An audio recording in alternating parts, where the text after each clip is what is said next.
हर कोई अपनी जिंदगी बदलना चाहता है, लेकिन अगर मैं कहूँ कि हजारों साल पहले कुछ ऐसे सिद्धांत लिखे गए जो कि आज के जिंदगी बदलने के तरीकों को बहुत ज्यादा रिलेवेंट करते हैं। आज कोई पैसे के पीछे भाग रहा है, कोई सक्सेस के, और कोई सिर्फ सुकून ढूंढ रहा है। आज हम जानेंगे 3 ऐसे धार्मिक बातें जो कि सिर्फ धार्मिक विचारों पर ही नहीं बल्कि हमारी जिंदगी को देखने का नजरिया ही बदल देती है। तो कैसा होगा? तो चलिए आज हम जानते हैं इन 3 बातों को जो कि हमारे धार्मिक स्तर पे भी और हमारी जिंदगी के फिलोसफी के बारे में भी, जो कि हमारे जिंदगी को यूं बदल सकते हैं।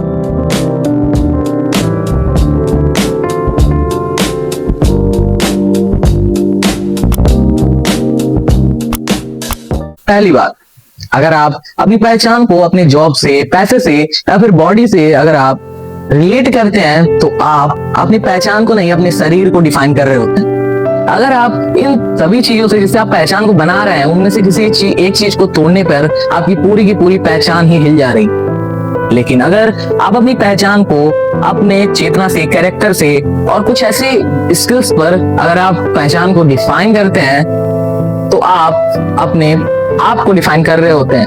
आप अपने पहचान को बता रहे होते हैं, ना कि अपने शरीर को। क्योंकि अगर आप इनमें से कोई भी चीजों को अगर तोड़ देते हैं, जैसे कि हमने इसके पिछले वाले एग्जांपल में किया, अगर हम इसको तोड़ देते हैं तो भी हमारा कोई भी पहचान अलग नहीं होता, बल्कि हम उसी टूटे हुए चीज से कुछ नया सीखते हैं, उन गलतियों से कुछ नया सीखने लगते हैं। इसका सिर्फ एक धार्मिक वजह ही नहीं बल्कि अगर हम अपने सोशल लाइफ पर भी देखें तो ये परफेक्ट बैठता है। जैसे कि हम अभी कहते हैं, तुम अपने कैरेक्टर पे फोकस जितना करते हो उतना ही फोकस अपने स्किल्स पर भी करो, ताकि तुम्हारे जाने के बाद भी तुम्हारे स्किल्स को याद रखा जाए। तुम्हारे बॉडी और तुम्हारे इस ढांचे का कोई वजूद नहीं है। दूसरी बात, हमारा अधिकार सिर्फ कर्म पर है और उसके फल पर बिल्कुल भी नहीं। हमारा जो कंट्रोल है वो सिर्फ और सिर्फ हमारे कर्म पर होता है, हमारे रिजल्ट पर नहीं होता। इसका मतलब ये नहीं कि हमारा जो रिजल्ट है वो मायने नहीं रखता, ऐसा बिल्कुल भी नहीं। अगर हम अपने रिजल्ट को, मेरे कहने का मतलब ये है कि हम अपने रिजल्ट को कंट्रोल नहीं कर सकते। जैसे कि एक स्टूडेंट पढ़ाई करता है और एक एथलीट प्रैक्टिस करता है, वैसे ही सेम जो इनके रिजल्ट हैं इन पर इनका कोई कंट्रोल नहीं होता। हो सकता है एक स्टूडेंट एग्जाम देने के बाद भी फेल हो जाए, या फिर एथलीट इतना प्रैक्टिस करने के बाद भी छोटा सा मिस्टेक आने पर उसको डिस्क्वालीफाई कर दिया जाए। ऐसा होता भी है।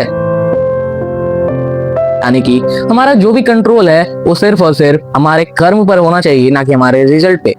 अगर हम अपने रिजल्ट पर फोकस करते हैं तो हमारे टाइम की बर्बादी कहलाती है और कुछ नहीं। क्योंकि हम रिजल्ट के बारे में सोच करके अपना टाइम ही बर्बाद कर रहे होते हैं, उससे कोई मतलब नहीं होना चाहिए। क्योंकि आपका कर्म कितना अच्छा है उसी के हिसाब से आपका रिजल्ट डिसाइड होता है। तीसरी और महत्वपूर्ण बात, तुम्हारी जो लड़ाई है वो बाहर नहीं बल्कि तुम्हारे अंदर होती है। यानी कि हमारी माइंड, जो हमारा दिमाग है, जो हमारा माइंड है, जो हमारी चेतना है, यही सारी खेल को खेलने का काम करती है और सारी की सारी लड़ाइयाँ हमारे इन्हीं माइंड में चलती हैं। जैसे कि हमारे प्रॉब्लम्स, हमारे जो भी टेक्निक्स है, जो भी हमारी स्किल्स हैं, जो भी हमारी रियल लाइफ परफॉर्मेंस में जो भी दिक्कतें आती हैं वो सारी की सारी हमारे माइंड में ही होती हैं। जैसे कि अगर आप देखें तो किसी भी चीज में हमारा जो माइंड है वही काम करता है। अगर हम इस छोटे से चीज को भी, कुछ लोग आप देखेंगे कि वो लोग कुछ छोटे से चीज को इतना बड़ा बना लेंगे कि डिप्रेशन में भी चले जाते हैं लोग। लेकिन कुछ लोग इतने बड़ी बड़ी बातों को भी इतने छोटे सिमेट्रिकल वे में ले लेते हैं जिससे कि उनके ऊपर कोई फर्क ही नहीं पड़ता है और वो हमेशा हैप्पी रहते हैं। लेकिन जो लोग छोटी छोटी बातों को इतना बड़ा बनाने लगते हैं वो लोग अपने लाइफ में कभी सुकून से रह ही नहीं पाते। ये एक रियल लाइफ ऑब्जर्वेशन है। हमारा ध्यान हमारे सेल्फ ऑब्जर्वेशन पे होना चाहिए, ना कि बाहरी किसी भी चीजों पे। अगर आप दूसरों के ऑब्जर्व करते हैं, दूसरों को ऑब्जर्व करते हैं तो वो आपका सिर्फ और सिर्फ टाइम वेस्ट ही है, टाइम की बर्बादी कह लीजिए। लेकिन अगर आप खुद को डिफाइन करने की कोशिश करते हैं, यानी कि आप खुद को ही ऑब्जर्व करते हैं, तो आप अपने माइंड को कंट्रोल भी कर सकते हैं। क्योंकि भगवत गीता के अनुसार हमारा माइंड ही हमारा मित्र होता है, हमारा माइंड ही हमारा दुश्मन होता है।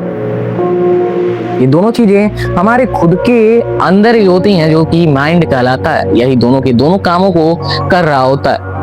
अगर हम माइंड को कंट्रोल कर लेते हैं तो वो हमारा दोस्त बन जाता है, अगर हम कंट्रोल नहीं कर पाते तो वो हमारा दुश्मन बन जाता है। जैसे कि आपको भी पता होगा कि इस पूरे ब्रह्मांड में सिर्फ और सिर्फ एक ही चीज महत्वपूर्ण है, जो कि टाइम है। हर एक इंसान के पास एक लिमिटेड टाइम होता है, चाहे आप आध्यात्मिक रूप से देख लीजिए या फिर नॉर्मली हमारे साइंस के हिसाब से।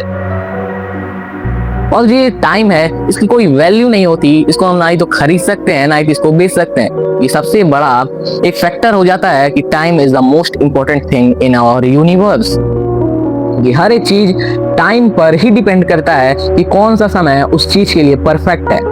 अगर हम अपनी छोटी छोटी बातों को अगर हम माइंड के अंदर कुछ यूं डिस्ट्रॉय कर पाए तो कैसा होगा?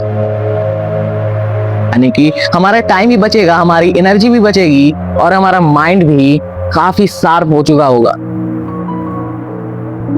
अगर आप भगवत गीता के माने तो यानी कि आप जो भी काम करते हैं पहले आप अपने आप को ऑब्जर्व कीजिए, उसके बाद आप किसी भी चीज को डिफाइन कीजिए कि वो मैंने अच्छा किया या फिर बुरा किया। और काफी ऐसे धार्मिक जगहों पे ऐसा देखा गया है कि जो भी हमारी परंपराएं हैं वो ज्यादातर सेल्फ ऑब्जर्वेशन पर ही डिपेंड करती हैं।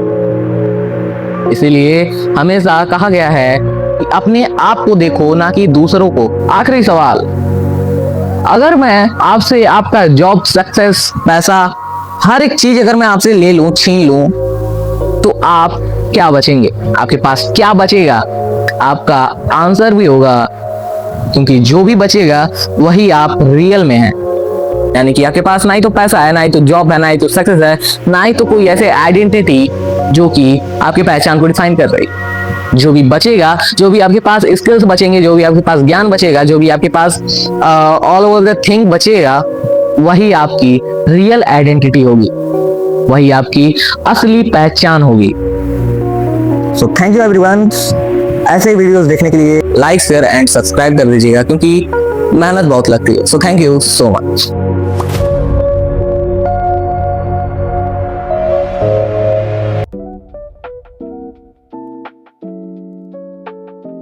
Thank you all for watching this here. Thank you for watching.